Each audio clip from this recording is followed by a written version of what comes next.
Hello friends, आज के video में हम डोमेन ऑफ रियल फंक्शन निकालना सीखेंगे। इसके पहले वीडियो में हमने फंक्शन का इंट्रो देखा था, जिसमें हमने ये देखा था कि फंक्शन होता क्या है, हम फंक्शन में कौन से रिस्ट्रिक्शन लगाते हैं।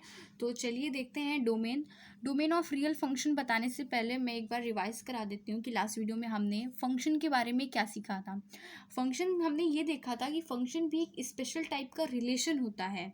फंक्शन भी एक स्पेशल टाइप का रिलेशन होता है जिसमें कुछ रिस्ट्रिक्शंस आ जाती हैं। मतलब वो जो रिलेशन हमने पढ़ा था वही फंक्शन होता है, लेकिन फंक्शन जब हम उसको नाम देते हैं तो उसमें कुछ रिस्ट्रिक्शंस आ जाती हैं। कौन सी रिस्ट्रिक्शंस आती हैं?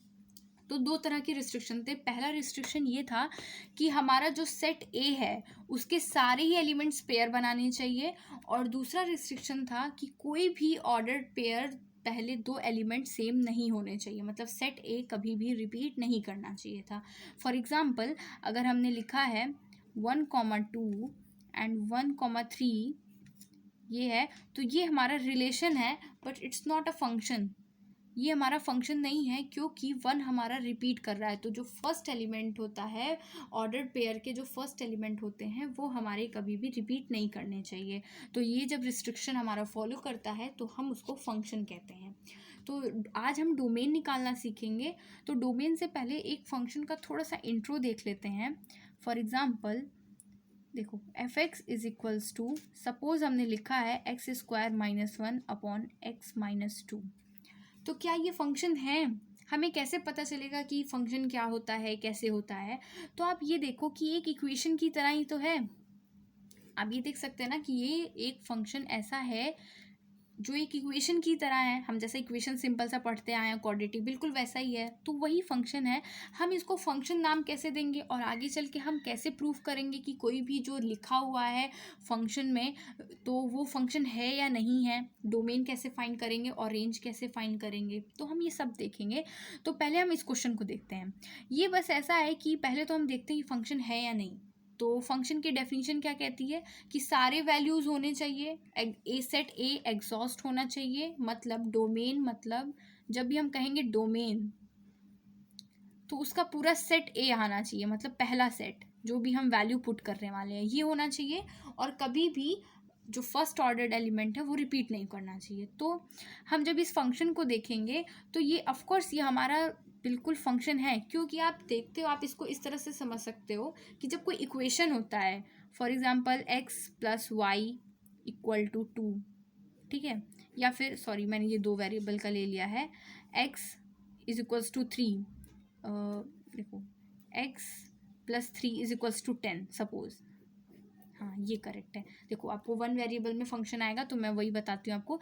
या सपोज यहाँ पे एक इक्वेशन लिखा है x+3=10। तो आप देखो, इसमें x की एक ही तो वैल्यू होगी जो इसको सेटिस्फाई करेगी। इसमें हम जब 7 रखेंगे तभी ये सेटिस्फाई करेगी, बाकी हम इसमें दुनिया का कोई भी नंबर रख दें तो ये सेटिस्फाई नहीं करेगी। मतलब जो इसका एक 7 वैल्यू होगा वो हमारा यूनिक है, वो हमारा सेटिस्फाई कर रहा है। तो हम इससे ये समझ सकते हैं कि इक्वेशन में जब भी हम अलग अलग वैल्यूज़ डालते हैं तो वो हमारा फंक्शन देता है। फॉर एग्जांपल ये हमने लिखा, सपोज y=, इसी को मैं आगे लिख रही हूँ, ये है।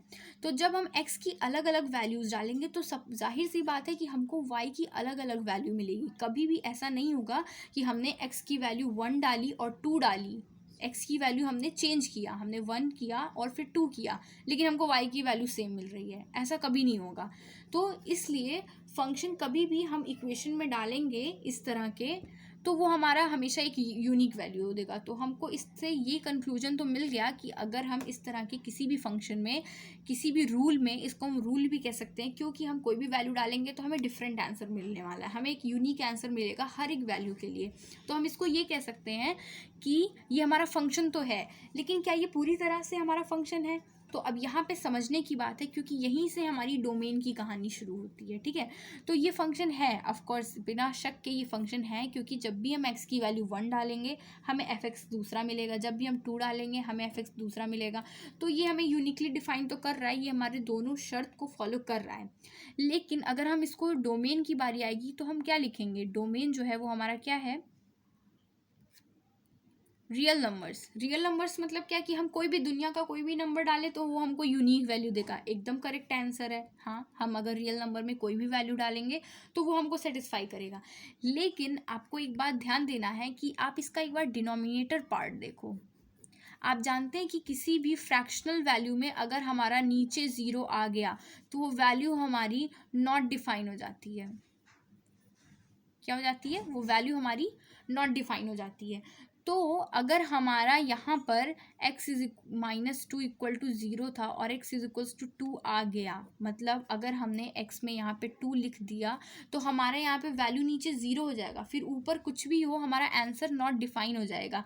तो इस तरह से 0 इस इक्वेशन के लिए, सिर्फ इस इक्वेशन के कॉन्टेक्स्ट में 2 हमारा डोमेन में नहीं आएगा, मतलब ये अभी फंक्शन पूरी तरह से सही नहीं है, अभी ये फंक्शन नहीं है। तो इसीलिए हमको डोमेन फाइंड करने की ज़रूरत पड़ती है ताकि हम उसको एक रियल बता सकें कि ये फंक्शन कब होगा और ये फंक्शन कब नहीं होगा। यही बात हमको डोमेन बताता है। ठीक है, मैंने आपको इतनी सारी कहानी इक्वेशन की सिर्फ डोमेन क्यों निकालते हैं ये समझाने के लिए बताई है। ठीक है, तो अब इसको हम फंक्शन बना लें इस इक्वेशन को। तो देखो इस इक्वेशन को फंक्शन कब बनाएंगे? इस इक्वेशन को फंक्शन हमारा x² - 1 अपॉन x - 2 f(x) की वैल्यू है हमारी। ठीक है, तो ये हमारा फंक्शन कब बनेगा? जब जो हमारा फॉलो है, जो हमारा इसमें गलत चीज़ था, एक जो हमको रोक रहा था फंक्शन से, हम उसको हटा देते हैं। तो आपको सारे ही क्वेश्चन में अगर वो फ्रैक्शन के क्वेश्चन आते हैं, कैसे क्वेश्चन करने हैं मैं अभी आपको बताऊंगी, बट आप एक एग्जांपल में समझ लो कि नीचे हमारा 0 ना आने पाए तो आपको उसको 0 से इक्वेट करना है। x की वैल्यू हमारी 2 आएगी। तो आपने डोमेन कैसे लिखना है? अगर आपसे इस क्वेश्चन का डोमेन पूछेगा तो आपने डोमेन कैसे लिखना है? डोमेन को लिखना है रियल नंबर है, ये हमारा रियल नंबर को बिलोंग करता है, लेकिन हमें उसमें से 2 को माइनस करना होगा। This is our correct answer for this question. और जब हम इसको लिखेंगे तब ये इसके कॉन्टेक्स्ट में ये पूरी तरह से एक प्योर फंक्शन है। समझ में आया? आगे के लेक्चर्स में हम रेंज भी निकालना देखेंगे। ठीक है, लेकिन आज में हम डायरेक्ट अपने डोमेन पे फोकस करेंगे। ठीक है, डोमेन हमारा स्ट्रांग होगा फिर रेंज भी हमारा अपने आप स्ट्रांग हो जाएगा। ठीक है, तो ऐसे ही क्वेश्चन जो हमारा जिस वैल्यू के लिए वैलिड नहीं होगा हम उसको अपने रियल नंबर से माइनस कर देंगे, हम उसको अपने डोमेन से हटा देंगे, तो वो हमारा जो क्वेश्चन है, हमारा जो फंक्शन है यू कैन से, वो हमारा पूरी तरह से सेटिस्फाई हो जाएगा, तो वो हमारा प्योरली फंक्शन आ जाएगा और इसी तरह हम domain of a real function निकाल लेंगे। ठीक है, सो आई होप आपको अब तक इतनी जो पूरी कहानी थी वो समझ में आया होगा। मैं आपको एक बार फिर से रिपीट कर देती हूँ, कोई भी इक्वेशन के टर्म में जब हमारा फंक्शन दिया है, कोई भी फंक्शन हम कह सकते हैं, कोई भी फंक्शन जब हमारा इस टर्म में दिया है तो जाहिर सी बात है वो हमको हर एक वैल्यू के लिए एक अलग अलग वैल्यू देगा। तो इस तरह से हमने ये कंक्लूड तो कर लिया कि हमारे इस तरह के जो फंक्शन होते हैं वो हमारे फंक्शन होते हैं, लेकिन फंक्शन के कुछ रूल्स होते हैं, तो उसको फॉलो करने के लिए हम, अगर वो फ्रैक्शनल है तो हम देखेंगे कि कहीं उसका डिनोमिनेटर पार्ट 0 तो नहीं हो रहा है, तो क्योंकि अगर डिनोमिनेटर पार्ट 0 होगा तो वो नॉट डिफाइन हो जाएगा, तो वो हमारा फंक्शन में इंक्लूड नहीं होगा, तो इस तरह से क्वेश्चन गलत हो जाएगा। इसलिए हमने उसका डोमेन बताने के लिए, हमने उसको एक प्योर रियल फंक्शन बताने के लिए, हमने उसमें से जो गलत था, जिससे वो नहीं मिल रहा था, उसको हमने माइनस कर दिया। तो ये पूरी थी डोमेन की कहानी। आई होप आपको पूरा डोमेन क्लियर हुआ होगा। तो चलिए कुछ क्वेश्चन करते हैं डोमेन पर। तो देखिए ये इतने मैंने क्वेश्चन लिखे हैं, अभी मैं इसके अलावा भी और क्वेश्चन कराऊंगी। ये क्वेश्चन सारे ही आपके RD शर्मा के हैं, मैंने वहीं से नोट डाउन किया है इसको। तो देखते हैं कैसे हमें डोमेन फाइंड करना है। हमको सारे ही क्वेश्चन में डोमेन फाइंड करना है। ठीक है, और सारे हमारे फ्रैक्शनल वैल्यूज़ हैं। ठीक है, तो फर्स्ट हम कैसे करेंगे?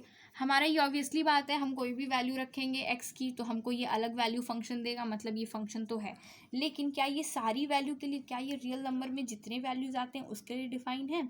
नहीं, अभी ये प्योर फंक्शन नहीं है। तो हम जब इसका डोमेन डिफाइन कर देंगे तो ये हमारा प्योर फंक्शन हो जाएगा। तो लेट्स राइट द क्वेश्चन। ये हमारा फंक्शन है f(x). हमें इसके डिनोमिनेटर पार्ट को, आप इसको हमेशा याद रखो, जब भी डोमेन निकालने को आएगा और अगर वो फ्रैक्शनल वैल्यूज़ है तो आपके डिनोमिनेटर, न्यूमरेटर को ऐसे ही छोड़ना है, क्योंकि अगर हमारा न्यूमरेटर 0 हो गया तो कोई इफेक्ट नहीं पड़ेगा हमारे क्वेश्चन पे, वो डायरेक्ट 0 हो जाएगा। एंड 0 इज़ डिफाइंड वैल्यूज़, ठीक है। Zero is not, we can say कि ये नॉट डिफाइंड है, ठीक है। जीरो इज़ डिफाइंड वैल्यू, इसलिए जीरो से अगर न्यूमरेटर में जीरो आ जाए तो कोई प्रॉब्लम नहीं है, बट हमारा डिनोमिनेटर में जीरो नहीं आना चाहिए, इसका हम फुल ट्राई करेंगे, ठीक है। तो इसको हम सिंपल, सेम वही क्वेश्चन है पुराना वाला, तो इज इक्वल्स टू 2, तो हम इसका डोमेन कैसे लिखेंगे, domain equal to r minus 2, simple, ये आपका डोमेन हो गया इस क्वेश्चन के लिए। सो यही चीज़ अगर हमारा यहाँ पे डिनोमिनेटर में x+2 होता है, एक्चुअल क्वेश्चन x+2 था, मैंने x-2 से बता दिया, तो ये हमारा 0 था, और x को हम क्या लिखते हैं -2, तो x हमारा -2 होता तो हम क्या लिखते हैं, -2 को हम एक्सक्लूड कर देते, तो ये हमारा इसका आंसर हो जाता है, ठीक है। तो चलो दूसरा करते हैं, सेकेंड क्वेश्चन, ठीक है। क्या है, x-1/x-3, ये हमारा क्वेश्चन है f(x), इसका हमें डोमेन बताना है, तो हम सिंपल डिनोमिनेटर पार्ट को लिखेंगे, उसको 0 को इक्वेट करेंगे, इक्वल टू 3 आ गया, ठीक है। तो हम सिंपल लिखेंगे domain equal to r minus 3 bracket, और यहाँ पे हम लिख देंगे डोमेन इक्वल टू, सिंपल, ठीक है। नाउ नेक्स्ट थर्ड है हमारा 2x-3/x² - 3x + 2, ठीक है। तो ये हमारा क्वाड्रेटिक पार्ट बन रहा है, तो हमको इसको क्वाड्रेटिक पार्ट को क्या करना होगा, हमको इसको पहले सॉल्व करना होगा। क्वाड्रेटिक है तो जाहिर सी बात है हमारी कोई 2 वैल्यूज़ आएंगी, ठीक है। तो हम इसको सॉल्व करते हैं पहले, तो हम इसको सॉल्व करेंगे तो क्या आएगा, सबसे पहले लेट सॉल्व इट, x-3 + 2 = 0, तो हम इसको स्प्लिट करेंगे, -2x - x + 2 = 0, x-2 -1 x-2, तो हमारी x की 2 वैल्यूज़ आ गई ना, 2 और 1, तो हम बस इसको डोमेन से r -2, 1, ठीक है। अभी मैं आपको और तरह के क्वेश्चंस भी बताऊंगी जिसमें अंडर रूट में हमको गिवन होता है, तो सिंपल आप ये भी क्वेश्चन कर सकते हैं। आपने क्या करना है, बस इसको 0 के इक्वेट करना है, और x की आपकी जो भी वैल्यू आ गई आपको उसको डोमेन से एक्सक्लूड करना है, ठीक है। तो एक अंडर रूट वाला क्वेश्चन देखते हैं अब, एक अंडर रूट वाला question, let's say f(x) = x-2, sorry, ठीक है। तो चलिए इसको सॉल्व करते हैं, अंडर रूट के क्वेश्चंस कैसे करेंगे। तो अंडर रूट के क्वेश्चंस में अगर हमें डोमेन निकालने को बोलेगा, तो जैसा कि मैंने बताया था कि डिनोमिनेटर में हमारा 0 नहीं होने पाए, इसलिए हमने 0 को एक्सक्लूड कर दिया। तो जब हमारा अंडर रूट होगा, तो अंडर रूट वैसे तो आयोटा लेकर हम डिफाइन कर सकते हैं, लेकिन अभी हम यहाँ कॉम्प्लेक्स नंबर नहीं, हम यहाँ रियल नंबर की बात कर रहे हैं, ठीक है। हम पूरे रिलेशन फंक्शन में हम रियल नंबर के ही नीचे की ही बात करेंगे, हम कॉम्प्लेक्स नंबर पे नहीं जाएंगे, ठीक है। तो अगर सपोज करो अगर ये हमारा नेगेटिव हुआ, तो क्या कभी इसकी वैल्यूज़ हमें मिल पाएगी। सपोज अगर मैंने आपसे कहा कि मुझे माइनस इसकी वैल्यू बताओ, तो आप कभी इसकी वैल्यू बता पाओगे, नहीं, कभी नहीं बता पाओगे। क्यों, क्योंकि अंडर रूट में कभी भी माइनस नहीं हो सकता, क्योंकि हम कभी भी जब किसी भी माइनस का भी स्क्वायर करते हैं तो हमें प्लस मिलता है, ठीक है, और जब प्लस का स्क्वायर करते हैं तो प्लस मिलता ही है। तो कभी भी ऐसा नहीं हो सकता कि अंडर रूट में हमारी माइनस वैल्यू आ जाए। तो जब भी, जैसा आपने फ्रैक्शनल को याद रखा ना कि डिनोमिनेटर 0 ना होने पाए, वैसे ही आपको अंडर रूट के क्वेश्चन में डोमेन के लिए याद रखना है कि जो हमारे अंडर रूट में वैल्यू होगी, अंडर रूट को आप भूल जाओ, जो भी अंडर रूट के अंदर वैल्यू होगी वो हमारी ग्रेटर और इक्वल टू 0 होना चाहिए। 0 आएगा तो चलेगा, ठीक है, 0 पर हमारी वैल्यू डिफाइन होती है, बट ग्रेटर और इक्वल टू 0 होना चाहिए, कभी भी 0 से लेस नहीं होना चाहिए। तो हमने इसको कैसे करना है, x - 2 = > 0, ठीक है। तो ये हमारी वैल्यू क्या आ जाएगी, x > 2, ठीक है। तो हम सिंपली इसको, लेकिन इसको हम रेंज के फॉर्म में लिखेंगे, क्यों, क्योंकि ये हमारा इनइक्वलिटी का साइन है, यहाँ पे हमारा कोई इक्वल तो है नहीं। हम यहाँ पे ये तो कह नहीं सकते कि अगर हमारा इक्वल होता है x = 2 तो हम डायरेक्ट एक्सक्लूड कर देते इसको, लेकिन ये हमारा इनइक्वलिटी के फॉर्म में ये कह रहा है कि x जो है वो कभी भी 2 से छोटा नहीं होना चाहिए, ये हमारा यही तो कह रहा है। तो हम इसको एक रेंज के फॉर्म में लिखेंगे। तो रेंज के फॉर्म में कैसे लिखेंगे, डोमेन, अब यहाँ पे इक्वलिटी का साइन लगा है ना, इक्वल भी है, मतलब हम 2 को इंक्लूड भी कर सकते हैं। आप इसका लॉजिक भी समझो, अगर हम 2 को इंक्लूड करेंगे तो क्या होगा, यहाँ पे 2 आएगा तो इसकी वैल्यू हमारी 0 हो जाएगी, एंड 0 इज़ डिफाइन, ठीक है, मैंने बार बार बोला 0 is defined for this value for the value of under root. तो यहाँ पे हम 2 को इंक्लूड करेंगे, तो इसकी वैल्यू हम रेंज में लिखेंगे, 2 को हम इंक्लूड करेंगे, और इन्फिनिटी को कभी भी इंक्लूड नहीं करते, हम हमेशा उसको ओपन ब्रैकेट में ही लिखते हैं। तो ये हमारा डोमेन आ गया इसका। ठीक है, एक और अंडर रूट का क्वेश्चन करते हैं। Let's say 4 minus x square. ठीक है, इसमें भी हमको डोमेन फाइंड करना है। ठीक है, सपोज हमको इसमें भी डोमेन फाइंड करना है, तो कैसे करेंगे? 4 minus x square is greater और इक्वल टू 0, सेम काम करना है। तो जब ये ग्रेटर और इक्वल टू 0 है, तो सबसे पहले हम इसमें माइनस का मल्टीप्लाई कर लेते हैं ताकि हमारा एक्स इधर आ जाए। हमको ऐसे देखने की आदत नहीं है ना कि एक्स हमारा नेगेटिव में होगा, तो सबसे पहले हम एक्स को पॉजिटिव कर लेते हैं। तो X square minus 4 greater equal to 0। तो आप जानते हैं कि जब भी हमारा माइनस का मल्टीप्लाई होता है इनइक्वलिटी के इक्वेशन में, तो हमारा जो साइन होता है वो बदल जाता है। यहाँ हमारा ग्रेटर इक्वल टू साइन था, यहाँ हमारा लेस और इक्वल टू का साइन हो गया। तो इसमें कंफ्यूज नहीं होना है। ठीक है, अगर हमारा इनइक्वलिटी है और अगर हम माइनस से मल्टीप्लाई कर रहे हैं तो वो हमारा साइन चेंज हो जाता है। तो अब हम इसको ऐसे लिख सकते हैं x प्लस 2 और x minus 2 is greater equal to 0। तो अब ये हमारा रेंज के फॉर्म में आ गया। ठीक है, इसको भी हम रेंज के फॉर्म में लिखेंगे। आप इसको ऐसे क्रिटिकल पॉइंट्स भी बना के कर सकते हैं, -2 और 2। आप यहाँ की वैल्यूज़ रख के देखो, यहाँ की वैल्यूज़ रख के देखो, यहाँ की वैल्यूज़ रख के देखो। जहाँ भी आपने अगर वैल्यू देखे, सपोज यहाँ पे 3 रख के देखो, 3 माइनस 2 क्या मिलेगा? 1। 3 माइनस 2 आपको 1 मिलेगा, और 3, तो यहाँ हमारा प्लस की वैल्यू आ जाएगी, यहाँ हमारा माइनस की वैल्यू आ जाएगी, और यहाँ प्लस की। आप यहाँ से इसके इधर की कोई भी वैल्यू रख के चेक कर सकते हो। इसमें अगर हमारा पॉजिटिव आया तो यहाँ पॉजिटिव साइन लगाओ, अगर हमारा यहाँ नेगेटिव आया तो नेगेटिव साइन लगाओ। ठीक है, तो अब हमको ये वैल्यू इस इक्वेशन के हिसाब से हमको ये लेस चाहिए तो हम नेगेटिव पार्ट लेंगे, मतलब ये वाला पार्ट, और यहाँ इक्वल लगा है इसलिए हम इसको इंक्लूड करेंगे। तो हमारा ये कितना हो जाएगा? ब्रैकेट में -2 और 2। तो ये हमारा डोमेन हो गया।